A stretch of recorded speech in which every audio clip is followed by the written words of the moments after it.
Yeah, I was just saying that I've been watching the videos for the past few days, so it's good to be live. I have a question regarding our situation, which is this is Delia. She's actually the real estate agent, Okay. and we do have rental properties and Airbnb, but we're not currently buying. We started a probate campaign around October. So we've done like kind of two rounds of getting leads and sending Mhm. out mailers, and we just kind of been figuring it out on our own, and come to the conclusion that I want to do the calls, and then she will handle everything, I guess from listing appointment on. So I'm Mhm. trying to figure out how to start these conversations and where the right handoff is. Like, what's the approach in that kind of situation? Yeah. So the right handoff,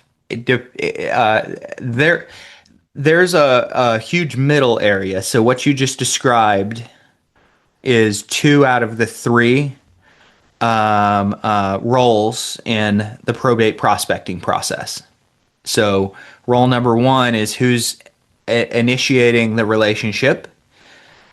Role number three is who's closing the relationship with the real estate deal. Okay. Role number two in the middle is who's carrying the relationship. So who carries it from month one through month six when they're ready to sell. And I'm not saying that that's when they're ready to sell. It might be month two and it might be month 12. I don't know. But there's a period of time there where someone needs to be nurturing this lead along. Um, Now, for me, for our partners, both partner and success manager are nurturing the lead. So you could wear the hat of like what I would call a success manager, and that's the person that's helping the agent nurture the lead. Hey, did you get the package we sent? Last time we talked, you said this. Is there anything? Is anything changed? Hey, I'm about to send you this. How's that? How are things going? Is there anything I could help you with? So someone needs to be available in there nurturing that lead. And normally, what we do is we have someone on operations doing that alongside of the agent or investor. So Okay. both in my business, it's both operations and the agent investor doing that, and they're just kind of seesawing and they're presenting themselves as we're part of the same organization, we're colleagues, we're partners. Um, and if one person just really goes deep and develops a lot of rapport, then that lead is that person's to carry the relationship forward until it's ready for a deal. And until that point, I would probably both of you be calling and touching base. I'm always looking when I call, I'm always looking for an excuse to call to do the follow up. So your initial call is really just setting up your next interaction. So that's all it is. And that next interaction is not always and not normally an appointment. It's not Okay. always or even not normally a time to talk about real estate because the majority of people say they don't know what they're going to do with the house yet. It's too early to tell. Are they lying? It is possible that they're lying. It's more likely when they say, yeah, we haven't decided on that yet. It's more likely that it's a need, but they've got so many other things on their plate that they're not even thinking about that need. So someone needs to keep that relationship going until they think about that need. So for me, I'm just looking for excuses. So anytime I interact with someone, I'm looking for some information that'll give me an excuse to call the next time. So my first excuse to call the next time is after my first marketing piece or mailer has gone out after the conversation. I always send a note or a package or a letter or something after my first conversation.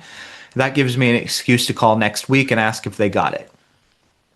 Then, depending on how much information and what their timing was in any call, I will usually call again inside of 45 days at the most. 45 days is the furthest away that I'm going to call anyone. If I go 50 days, they're going to forget me. Okay. So 21, 30 days, 45 days, all those are okay. And again, it depends a lot on what they told me the first time. So let's pretend someone told me or I baited them. That's what I'm really doing most of the time is I'm baiting them into giving me a time frame for their next step. So let's pretend we talked about the house and they go, yeah, we might sell, but we really don't know. And I go, yeah, I imagine you're probably a month or two away, aren't you? And they say, yeah. Why did they say I'm a month or two away? Because I said it. They just agreed. Okay. And then in 45 days, I call and say, hey, last time we talked, you said it probably wouldn't be till mid-January that you guys were thinking about the house. Wanted to see if that was still the case or if things have changed. And they go, oh, we really hadn't talked about it. Oh, yeah, you guys are probably still at least a month, month and a half out, aren't you? And they go, yeah. I said it, they agreed. And then in a month, I can go, hey, last time we talked, you guys said that you probably wouldn't be thinking about the house until mid to late February. Is that still the case or have things changed? Okay, so I'm creating opportunities. I'm creating the excuse for the next communication attempt by generally getting them to give me some kind of timeline, or I'll propose a timeline and they agree.